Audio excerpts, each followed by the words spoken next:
clearing the crust away from the third eyelid so we can see clear and get into this. You know what I'm saying?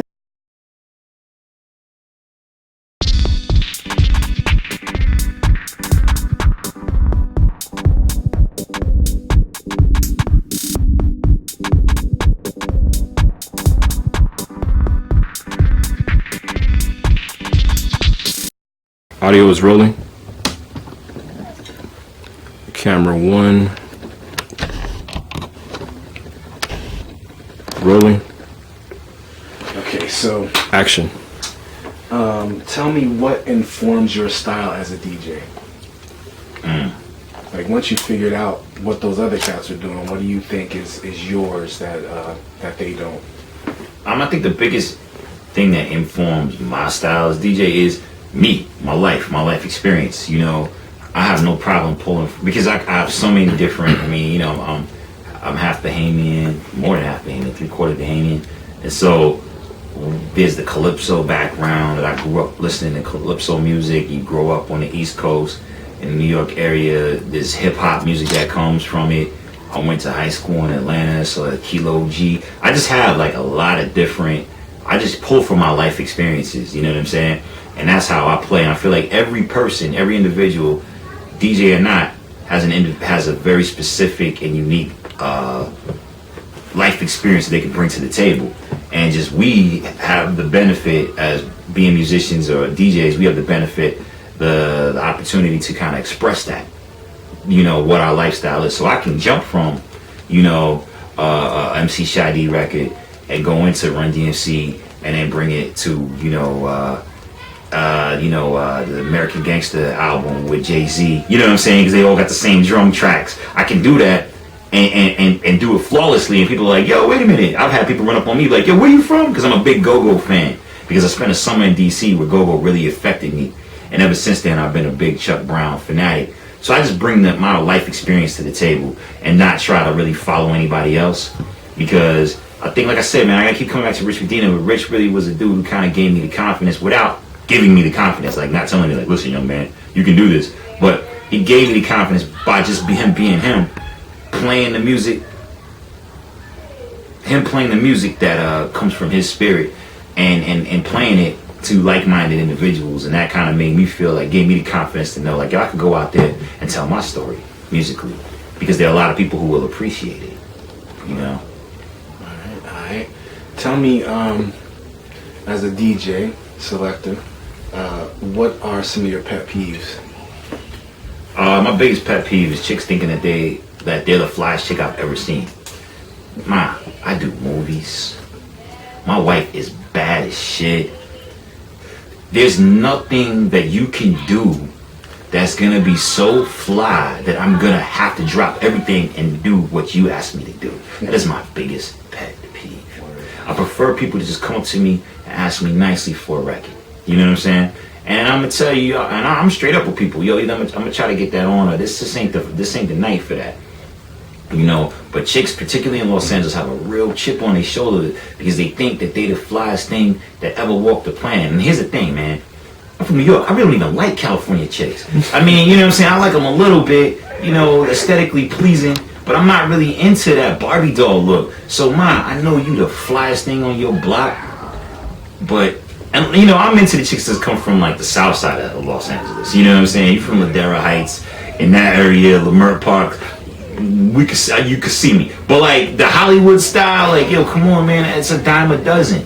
So you really don't move me. So when you come up thinking that you're doing something, sashaying off beat, looking like Paris Hilton, that's not gonna get me to play your record. Just ask me for the record, keep it moving, man. You're not the flyest thing I ever seen. That's just the reality of the fact.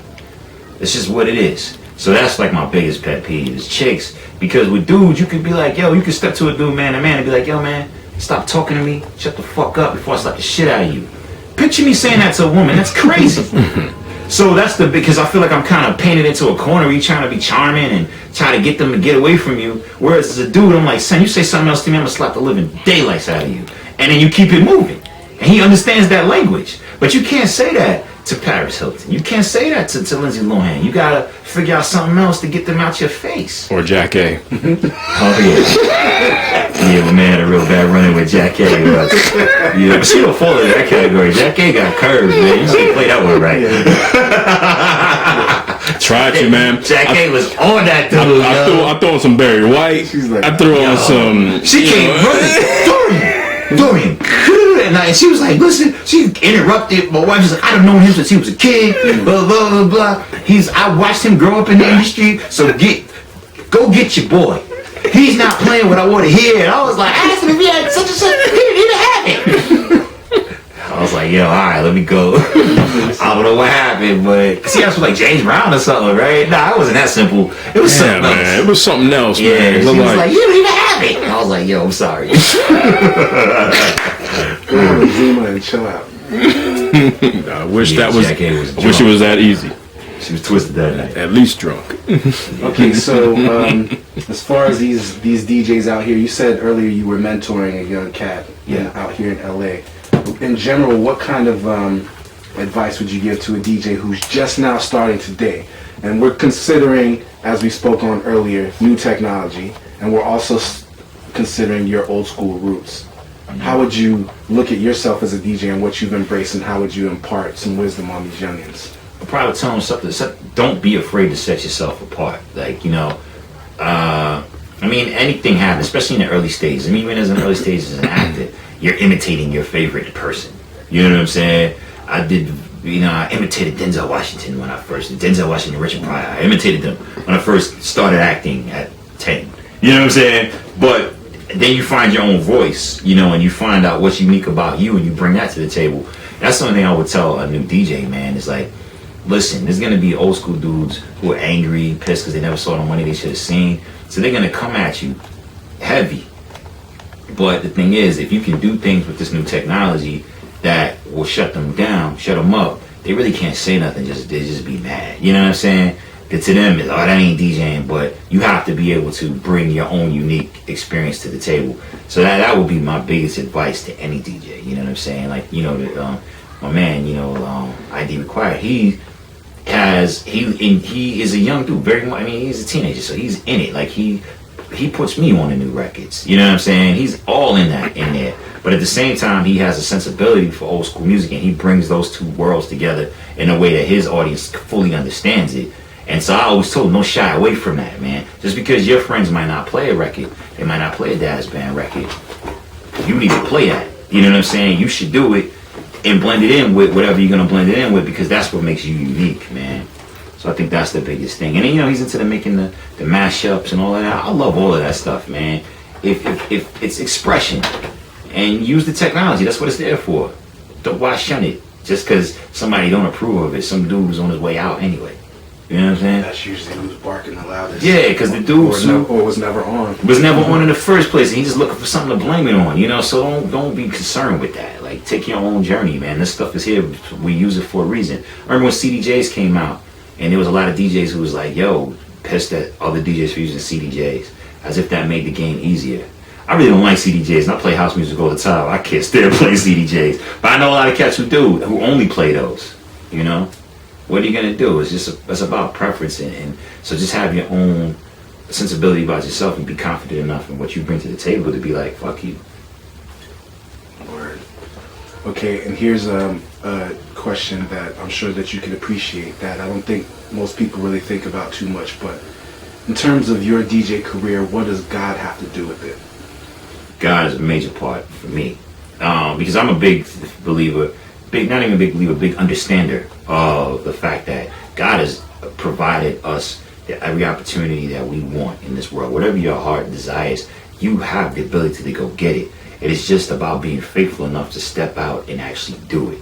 And that's always most people's biggest issue, is that they have a desire, they have something that's burning in them that they want to do, but they're scared to do it for various reasons. And I psych myself out. Well, I don't scratch. I'm not a DJ.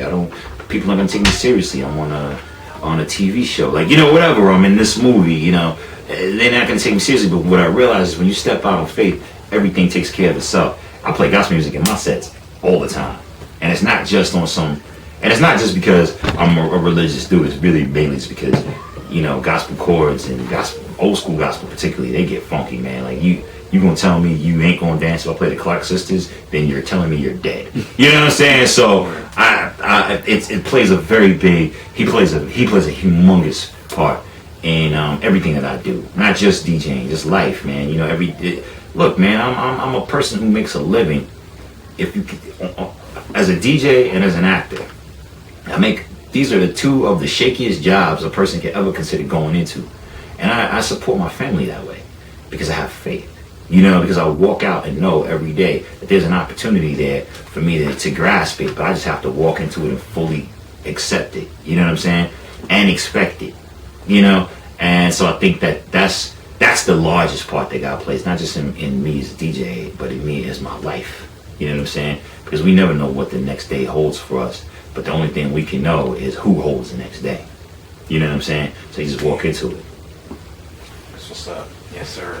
And you probably remember that question from the last time, but it's an important one, man. Okay, so think about this for a second. Do you have at least one good DJ story you could tell us that nobody knows? That's your personal experience. Mm. And the reason I brought this up is because I was talking to Mark 45 King. You know who he is. It's played on the radio. Mark Love. So I was talking to Mark Love, and he's one of those dudes who's like a Charlie Murphy. Like, he's got stories about everybody. So it's like, I should ask people to tell a story about who they met or who they played with one time or something like that. That was just like one of those game changers, or was just a good time, whatever. Man, I don't know. Something that you think like fans would like to hear about so and so. That's if you can, because there's also stories you can't tell. Can't you know what I'm saying? Right, that's kind of what I was I'm rolling thinking. with so and so, I can't tell that story. Well, now I don't have no dangerous stories, but like I'm like, yo, does it really matter to people? You know what I'm saying? Does it really matter that I play records? I've played, like with King Britt, for example, somebody who I'm a huge fan of, who like I've traveled to go see the dude play. Yeah. That's like one of the first dates me and my wife went on was to go see King Britt. And so when I played with him in Philly, and just to have him like big me up as a DJ, like really like come look at me and be like, yo, where'd you get that record? Like to stump him was an ill moment for me, where I was like, yo, if ever there was a question about whether I needed to be here or not, you know what I'm saying? This is clear to me, because King Britt gave me the stamp of approval, and I had just played a gig maybe a week or a couple of days prior where Rich was there. You know what I'm saying? So like, I think to me the biggest stories that I have would just be about like cats that I admire, like stepping to me and like giving me the stamp of approval. I don't really have too many crazy stories that wouldn't get me in trouble. To tell. Stuff I could tell on camera. Yeah. I don't know. You know what? Here's the thing. It's not really even a cheesy thing because it's kind of real, but like I had a party when I first moved to LA. I came out here because I was on a TV show that came out here, and I didn't really know anybody. I knew all New Yorkers. I threw a big party at my crib that I DJ'd, and I was like, yo, I'm just going to throw this party, and I told everybody I knew here, it's like, yo, feel free, invite whoever, as long as whoever is a girl, like, invite that. Yo, my crib was packed, like ridiculously packed. And I had just moved in, so I was like, my neighbors are gonna just go crazy if they think I'm gonna throw parties like this every week. I'm on the tables, boom, boom, boom. Towards the end of the night, I got a couple of joints around the party that I'm thinking about, like, yo, I might hang with one of these chicks. But then this woman comes in the door, white sweater, looking righteous, comes to the booth, and my man is like, yo, and I had seen her before. My man was like, yo, look who's here. And she came to the booth to say what's up, and I couldn't think of anything cool to say. Now I'm playing records, and I say to her, you are so beautiful. It's the only thing I could think to say, right? And she ate it up. Who knew? You know what I'm saying? And then I remember playing records, long records, coming from behind the booth, dancing with her and all of that. That was my wife. I met my wife behind the turntable. That's what's up. You know what I'm saying? She tricked me though, because I played a Bilal record like an album cut, like not one of the singles. And she was like, "Yo, that's Bilal." So I thought she was a Bilal fan. Later on, I found out that was the only Bilal record she knew. But anyway, I still thought it was cool. You know, she still got me. She had me at hello. That's the universe. So yeah, if anything, that's like the wildest DJ story I have. That's actually the best one, right? You know what I'm saying? What else do you need? That's what's up. All right, man. That's all I have for now. You know what I'm saying? This will be a rolling thing. We'll get some other stuff a different time, but this is the meat of it. All right. Any party starters? Favorite party starter or party enders? I like to end with Even more of a beautiful question. yeah, party enders. You know what's a good party ender? It depends on where you're at. In California, a great party ender is Computer Love. It's a great party ender. Like, yo, you get your drinks. That's when you know. Yeah, it's time. You ain't gotta go home, but you gotta get the hell out of here. Computer Love is a good record to go to for that. I don't know if you guys here on the West Coast that weren't born in California know this or not, but in high school and junior high and elementary school even, like it was always a thing to like play Computer Love on your chest. It would always be like, doom, doom. We grew up on that, man. That's some West Coast stuff, man. I don't know that. So when we were kidding you, we gotta have that on camera because that's the good shit though. That's the thing though. We grew up. That's elementary school, man. Love this shit. It's perfect.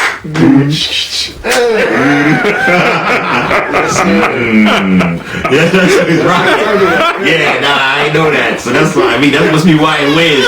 I win with Computer Love all the time. West Coast, man. I'll be like, yo, turn it off, man. I'm trying to get them to leave. Turn it off. Yeah. You can pretty much go out with a lot of the rockers, like the old school reggae rockers in New York. Like that's pretty much. Anything, you know what I'm saying? Like, you know, I mean, not even Bob Marley, that's a little too hotties, but like, you know, any of the old school joints that like remind you of like your dad and your grandfather sitting on the porch smoking a J. You know, any one of those records is a good record to call it on. Yeah. You know what I'm saying? The good sayonara. Yeah. Like, yo, night's over, y'all know what it is. Leave you going home with some good vibes. You know what I'm saying? Reggae is always like the universal music that everybody loves. For sure. Yeah. You have something you want to throw in? I know you have at least one question you want to put on there. I mean, I think everything's good. Everything that I would want to ask at this point is answered, you know. Yes, sir. As long as I put some Computer Love in the head right now, man. I wouldn't have practiced that.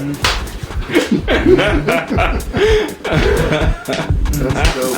But what's crazy though? You know, I'd like to do a